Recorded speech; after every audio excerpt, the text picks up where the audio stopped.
Hey YouTube, and today I'm doing a video on human nature, my opinions on human nature. Now this is a pretty common thing. Every major philosopher, or most major philosophers, um, usually write a lot about their opinions on human nature, because human nature is a very integral part of philosophy, because basically your outlook on what human nature is in more ways than one will affect your outlook on other certain issues, um, like the way government should operate, the way people act on instinct, etc., etc. Now, my beliefs about human nature aren't necessarily conventional. Basically, I divide my belief of human nature up into two parts. I believe that human nature has two sides: the animalistic, violent, and defensive side, which comes from our monkey ancestors, and the empathetic, caring, and loving side that comes from the ancestors, the Homo sapiens sapiens ancestors that have developed social and emotional skills after evolution, or going through evolution and change. I believe this because, first of all, there are people who will act more so on the animalistic instinct, and since at a base, I believe now we have a much more empathetic and caring nature. I've divided our nature into two sides because there are people who will act on their animalistic instincts or their animalistic desire for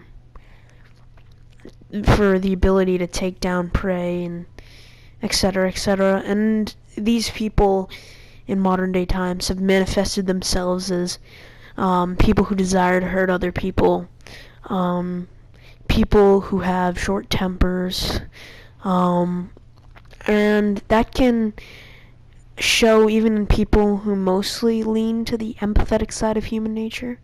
I just believe that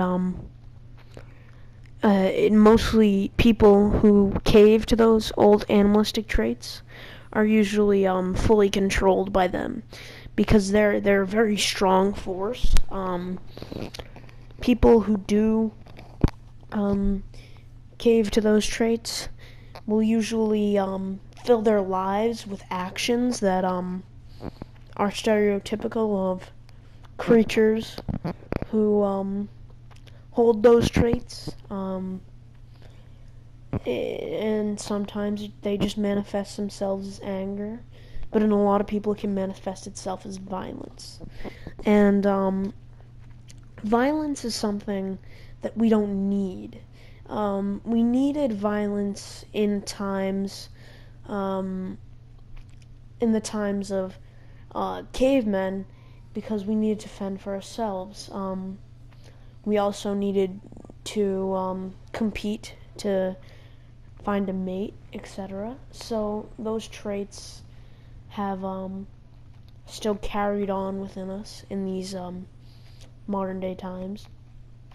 But back then, where they would have been actually good traits, the ability to be very ruthless on the hunt, that's something that isn't needed anymore, because the general surplus population, it can just go to a store and get food. We have access to resources that we wouldn't have had access to years ago. So those traits have just become useless. And it's not even necessarily the availability of resources even. It's the advancement of emotions and the advancements of the human brain. By the time we were able to build shelters, we had stopped being likely to cave in to the animalistic instincts. because we were conscious, we knew what we were doing. And what's common in a lot of these people that are violent or very angry is that they can't, in a lot of cases, comprehend what they're doing, or they don't know what they're doing. And it's not necessarily their fault. It's rooted deep within the brain of many people. And not to say that caving into human nature is, or the darker half of human nature is a willful thing, because it's not. Which side of human nature tend to gravitate towards is deeply rooted within the way your brain functions. And brain function is not something that the average person can, or that you can control. It's genetics. So you can't necessarily blame people who are more animalistic in their nature, because it's usually not willful. You can have mental disorders, and that's something that we should, as people, not look at with feelings of fear, but feelings of remorse. Because mental illness is a huge, huge problem. And it should not be addressed as if it is some big, scary monolith that will end up being the death of you. Because really, mental illness isn't dangerous. What's dangerous is the way mental illness, in some cases, depends on what mental illness it is the way it makes people act. But you can't pin the blame on mentally ill people. That's immoral, because they can't control, they don't, in some cases, they don't know what they're doing. But in a lot of cases, sometimes mentally ill people can comprehend what they're doing. And if the person that is committing the egregious acts can comprehend what they're doing, they should be held accountable.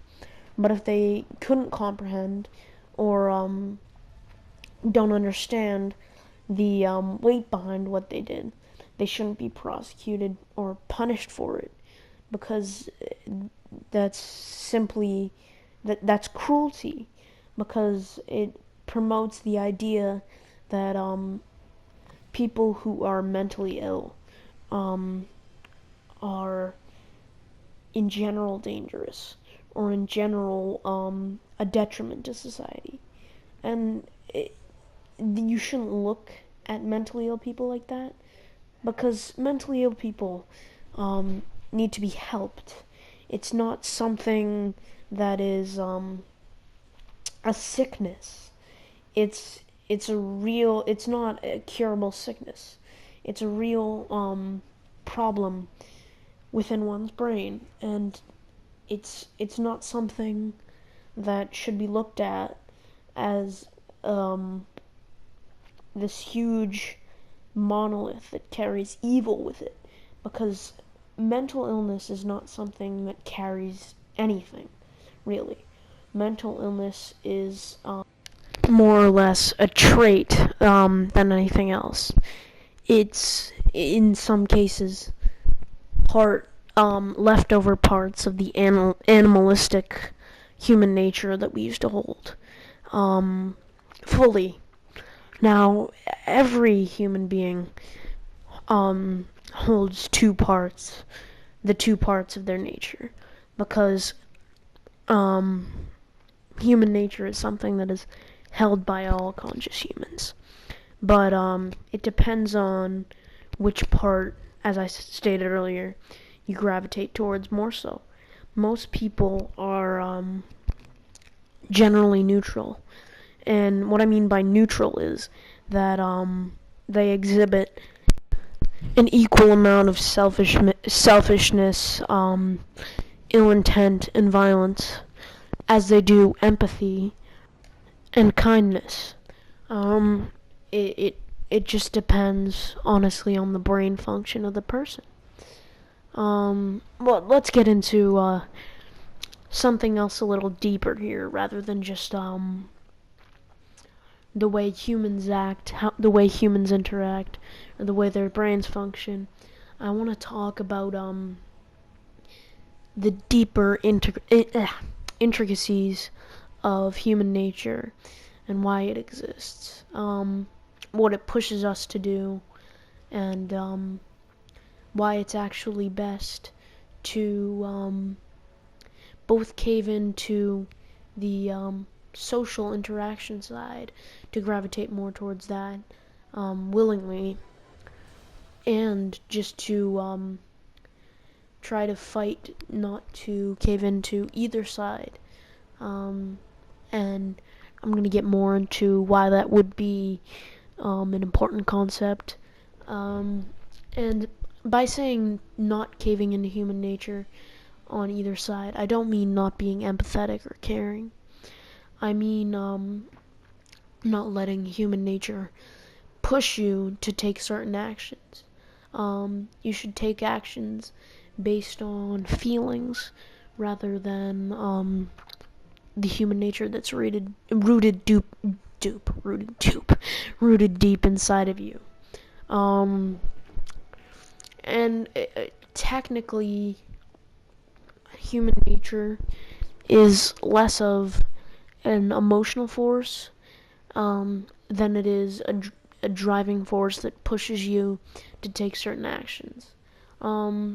It is to a certain extent an emotional force, but more so the greater picture is human nature is a force that pushes you to take certain actions. Just like the deepest and darkest intricacies of human nature, those little tiny old traits that we have inherited from our ancestors, still push us to take certain actions. That's in the root of our fight or flight response, and that's not willing, but in a lot of situations, you can basically rationalize your way out of taking an action that you feel like your mind is pushing you to do unwillingly. Human nature can push us to human nature can push you to a point where you will unwillfully hurt others for your own gain. Human nature is something that desires power. It feeds off of the satisfaction of being on top, and that's on everyone. That's within everyone. And I found that that general mindset or general idea that being on top brings satisfaction, it's as ridiculous, because it gets to a point where you're beginning to lose those empathetic traits that you held so dearly in your early years. You begin to lose what you had in your mind, what emotions, what empathy, what feeling you had. And honestly, power is for people who willfully will hurt others, or who are so controlled by their human nature that they decide to affect others negatively. So that's why human nature is something that you need to control to a certain extent, that you need to distance yourself from. Anyway, I'll see you guys tomorrow. Probably a video talking more about this, and bye bye.